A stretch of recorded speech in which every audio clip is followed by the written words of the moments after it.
നമുക്ക് നല്ല സിമ്പിളായിട്ടുള്ള വാഷി ടാപ്പ് ഉണ്ടാക്കാം. ഉണ്ടാക്കാനായി നല്ല ലെങ്തി സ്ട്രിപ്പ് എടുക്കുക. ചാർട്ട് പേപ്പർ അല്ലെങ്കിൽ A4 ഷീറ്റ് കട്ട് ചെയ്ത് കൂട്ടി ഒട്ടിച്ചാലും മതി. ഞാനിന്ന് 4 വാഷി ടാപ്പാണ് ഉണ്ടാക്കുന്നത്.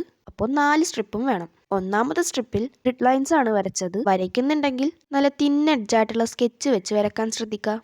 ബാക്കിയുള്ള 3 നീല കളർ പെയിന്റ് അടിച്ചു. അതിലും വൈറ്റ് കളർ പെയിന്റ് വെച്ച് ഡിസൈൻ ചെയ്തിട്ടുണ്ടായിരുന്നു. ഒന്നാമത്തതിൽ ക്ലൗഡ്, രണ്ടാമത്തതിൽ ഇതുപോലെ കുറച്ച് ലൈൻസ്, മൂന്നാമത്തതിൽ ഡോട്ട്സ്. മൂന്നാമത്തതിന്റെ കേസിൽ വേണമെങ്കിൽ വൈറ്റ്നറും യൂസ് ചെയ്യാം. അതായിരിക്കും കുറച്ചുകൂടി സിമ്പിൾ. ഇനി ഇതിനൊക്കെ വാഷി ടാപ്പിന്റെ രൂപത്തിലേക്ക് മാറ്റാനായിട്ട് വേറൊരു വൈറ്റ് കളർ സ്ട്രിപ്പ് എടുക്കണം. അതിനൊരു സർക്കിൾ ഷേപ്പിലോട്ട് മാറ്റണം. അതിന്റെ സൈഡിൽ ഇത്തിരി ഗ്ലൂ അപ്ലൈ ചെയ്ത് ഇതിനൊക്കെ ഒന്ന് റോളാക്കി മാറ്റണം. ഇതിനെ ലോക്ക് ചെയ്യാൻ വേണ്ടിയിട്ട് വീണ്ടും ഒരു കുട്ടി സ്ട്രിപ്പ് എടുക്കുക. മുകളിലോട്ടായിട്ട് മടക്കിയിട്ട് ഒട്ടിച്ചു കൊടുക്കുക. നമ്മൾ ഉണ്ടാക്കണ വാഷി ടാപ്പ് സ്റ്റിക്കി അല്ലല്ലോ, അപ്പോൾ ചാടി പോകാനുള്ള സാധ്യതയുണ്ട്.